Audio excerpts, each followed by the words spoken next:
तो collection of information को हम डाटा बोलते हैं। अब जब इंफॉर्मेशन कलेक्ट हो जाता है तो उस इंफॉर्मेशन को हमको सिस्टमैटिकली क्लासीफाई करना पड़ता है और फिर उसको सिस्टमैटिकली क्लासीफाई करके फ्रीक्वेंसी डिस्ट्रीब्यूशन टेबल हम बनाते हैं।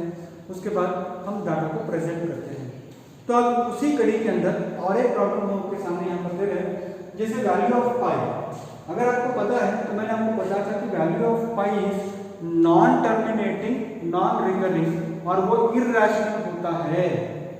It will not terminate, it will not reoccur. तो उसी का एक बेस्ट एग्जांपल मैं आपके सामने यहाँ पेश कर रहा हूँ। The value of pi up to 50 decimal places, remember 50 decimal places आपको दिया है, इज गिवन बिलो 3.1419926533839713939371510। बाप रे, थक गए। मगर ये है, और ये भी अभी भी नॉन टर्मिनेटिंग, नॉन रिकरिंग है बच्चों, इसके बाद भी वो रिपीट नहीं होगा और रीअकर नहीं होगा। मगर इससे हमें करना क्या है, थोड़ा देखिए आप, make a frequency distribution table of the digits from 0 to 9। 0 to 9 कितनी बार आ रहा है, अगर पाई की वैल्यू हम 50 डेसिमल प्लेसेस तक लिखेंगे तो 0 to 9 कितनी बार आएगा। After the decimal point, decimal point के बाद यानी 3 पॉइंट के बाद, what are the most and the least frequency occurring digits, यानी कितनी बार 0 to 9 ये संख्या आएगी, सबसे ज्यादा कौन सी संख्या आएगी, सबसे कम कौन सी संख्या आएगी।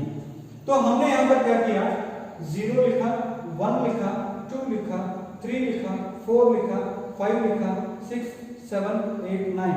कल की तरह आपको इसको करना है। अब आप क्या करोगे, 0 कितनी बार आएगा ये हमको देखना है।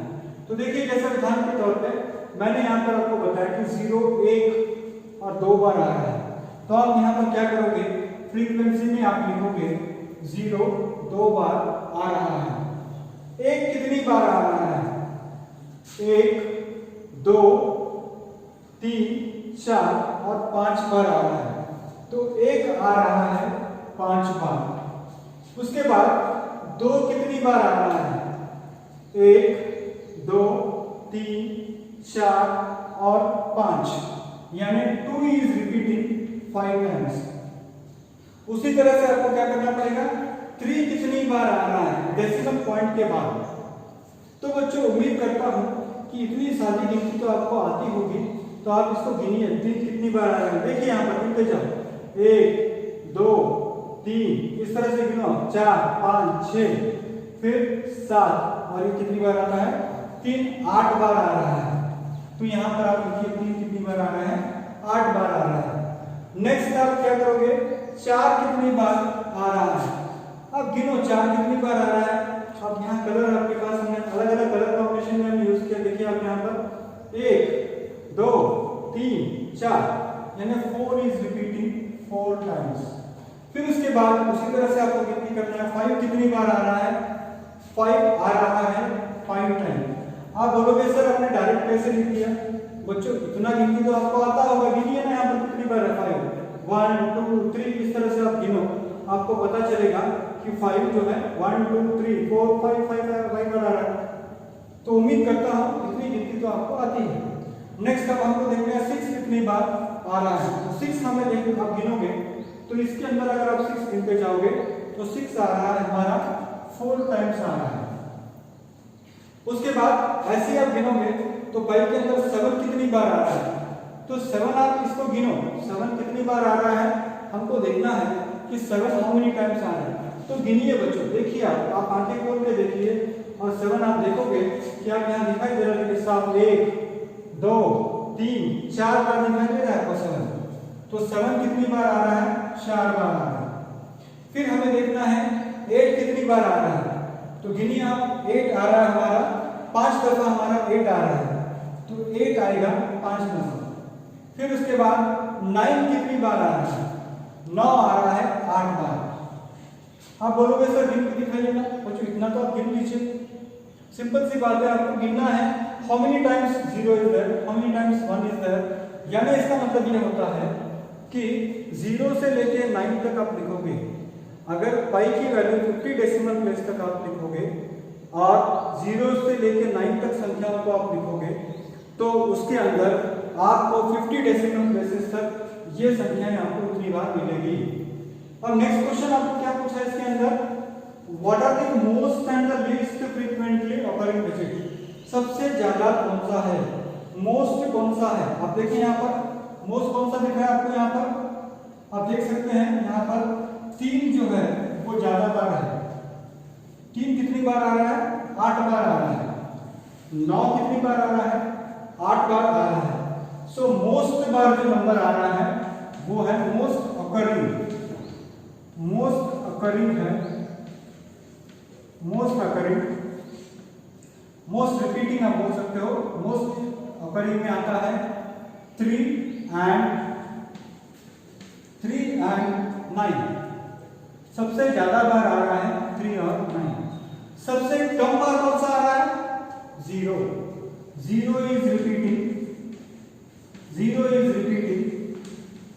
only twice, तो इस तरह से आप क्या कर सकते हो, जानकारी को आप सिस्टमैटिकली क्लासिफाई कर सकते हो।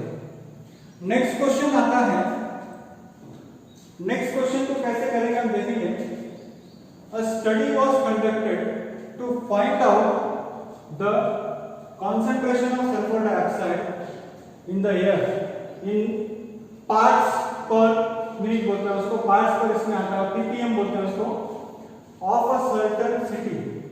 The obtained for 30 days is as follows. यानी पोल्यूशन लेवल हम ढूंढ रहे हैं, तो जब पोल्यूशन लेवल हम ढूंढ रहे हैं तो सल्फर डाइऑक्साइड की मात्रा 30 दिनों में कितनी बार, 30 दिनों में कैसे है ये आपको दिया जा रहा है। तो आपको इसमें क्या करना है, make a group data from the given data, class interval क्या होना चाहिए, 0.00 से 0.04, 0.004 से 0.008। For how many days was the concentration of sulfur dioxide more than 0.001, 0.001 से कितनी बार, कितनी दफा ज्यादा था। यानी आप देखिए यहाँ पर this is the concentration of sulfur dioxide, 0.00 से 0.004, 0.004 से 0.008 नॉट इंक्लूडेड, फिर 0.008 से 0.12, 0.12 नॉट इंक्लूडेड, 0.12 से 0.16, 0.16 नॉट इंक्लूडेड, 0.16 से 0.20, 0.20 नॉट इंक्लूडेड, फिर 0.20 से 0.24 नॉट इंक्लूडेड। तो ये जब फ्रीक्वेंसी डिस्ट्रीब्यूशन टेबल बनता है तो आपको गिनना है कितनी बार ये है।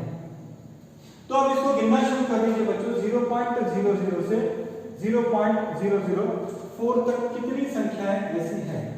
तो आप जब इसको गिनोगे तो गिनने के बाद आप ये पाओगे कि देखिए 0.00 से ज्यादा होना चाहिए और 0.04 से कम होना चाहिए। यानी आप यहाँ देख सकते हो 1, 2, उसके बाद आप देखते चले जाओ, यहाँ नहीं है, यहाँ पर भी नहीं है, यहाँ पर 3 और फिर यहाँ पर आ रहा है 4। तो कितनी बार आता है सल्फर डाइऑक्साइड का प्रमाण, यहाँ पर है 4, it is how many times, यानी इस प्रमाण तक, इस लेवल तक है 4। फिर दूसरी बार जब आप गिनोगे कि 0.04 से ज्यादा होना चाहिए और 0.008 से कम होना चाहिए, तो इसको आप गिनिए। हमने बड़े आसानी से आपको यहाँ पर देखिए अलग अलग कलर मार्क्स आपको दे रखे हैं, तो कलर मार्क्स हम आपको बता रहे हैं कि ये कलर जो है वो इस लेवल का है। तो इसकी गिनती आप यहाँ पर आप करोगे तो आपको मिलेगा 9 बार ये कम है। जैसे उदाहरण के तौर पर आप देखिए 1, 2, 3, 4, 5, 6, 7, 8 और टोटल आएंगे आपको 9 आपको मिलेंगे कि 0.04 से 0.08 के दरमियान आपको 9 बार आपको ये प्रमाण आपको मिलेगा। नेक्स्ट इसी तरह से आपको क्या करना है, 0.08 को लेना है और 0.11 तक जाना है। 0.11 तक जाना है यानी 0.08 से ज्यादा होना चाहिए, 0.012 से कम होना चाहिए। तो इसको भी आप जब गिनोगे इसके अंदर आप तो गिनना स्टार्ट कर दीजिए, आपको ये भी मिलेगा 9 बार, it will be 9 times. Sir आपको कैसे पता, मैंने इसको ऑलरेडी सॉल्व किया है बच्चों, और गिन के बताने में कोई वहां पर कोई फायदा नहीं, there is no use if I count it in front of you. आपको यहाँ पर गिन के कोई बताने की आवश्यकता नहीं, इतना गिनती तो आपको आती है कि 0.08 से 0.12 कितनी बार आता है। नेक्स्ट आता है 0.12 से ज्यादा होना चाहिए और 0.16 से कम होना चाहिए। वो कितनी बार आता है ये हमें देखना है। तो इसको गिनोगे बच्चों तो ये 2 बार आता है, ये 2 बार आता है। नेक्स्ट 0.16 से 0.20, तो फिर से आपको यहाँ पर गिनना पड़ेगा। 0.16 से ज्यादा होना चाहिए, 0.20 से कम होना चाहिए। तो इसको आप वहां पर आके टेबल के अंदर आप गिन लीजिए बच्चों, तो वो आपको मिलेगा 4 बार। कितना मिलेगा? 4 बार। सर आप अपने दावे के साथ कैसे कह सकते हो? मैंने बच्चों गिना है, कैलकुलेशन करके ही आपको बता रहा हूँ। नेक्स्ट 0.20 से ज्यादा होना चाहिए और 0.24 से कम होना चाहिए। तो इसको भी आप थोड़ा यहाँ इस चार्ट को आप इसके अंदर आप उसको पूरी तरह से खंगाल के निकालिए, आपको ये मिलेगा 2 बार। अब इसको टोटल कर लीजिए आप, 13, 22, 24, 26 और कितना, दिस इज 13, 22, 24, 28 और 30, यानी 30 दिन का पूरा हाल आपके सामने हमने रखा है। अब ये नेक्स्ट क्वेश्चन है, ये फर्स्ट पार्ट हो गया। For how many days was the concentration of sulphur dioxide more than 0.11? 0.11 से ज्यादा कितनी बार था? देखिए यहां तक तो मोर देन 0.11 यानी यहां पर 0.11 तक था, हमें 0.11 से ज्यादा चाहिए, तो ये 0.12 से लेके 1, 2 और ये 3, यानी कितना 2 + 4 6, 6 + 2 8, तो 8 days, for 8 days it was more than 0.11 ppm. तो for more than for 8 days I can say, for 8 days it was more than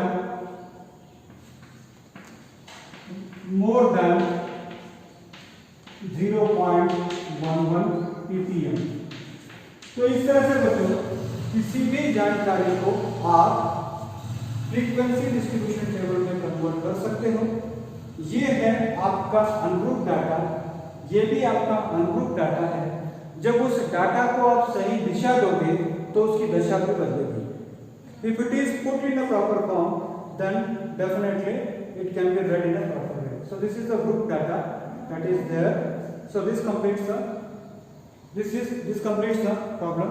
I hope किसी भी डाटा को भी आप इस तरह से फ्रीक्वेंसी डिस्ट्रीब्यूशन टेबल में आप कन्वर्ट कर सकते हैं।